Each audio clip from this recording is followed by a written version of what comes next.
Friends, ఇప్పుడే అందిన వార్త. రాష్ట్ర వ్యాప్తంగా అధికారులు ప్రభుత్వానికి వ్యతిరేకంగా పెన్ డౌన్. కారణం ఇదే అంటూ వార్తలు అయితే వస్తున్నాయండి. Latest update.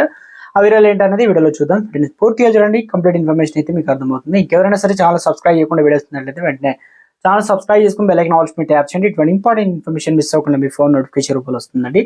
చాలా మంది చూస్తున్నారు, లైక్ చేయడం మర్చిపోతున్నారు.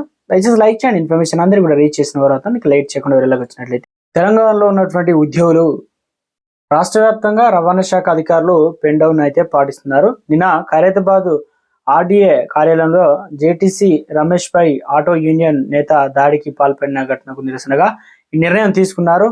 తాను అడిగిన పని చేయడం కుదరదని జేటీసీ రమేష్ కుమార్ చెప్పడంతో నిన్న అమానుల్లా ఖాన్ జేటీసీని చెంపదెబ్బ కొట్టారు. దీనికి నిరసనగా శుక్రవారం రవాణా శాఖ ఉద్యోగులు నిరసన దిగారు.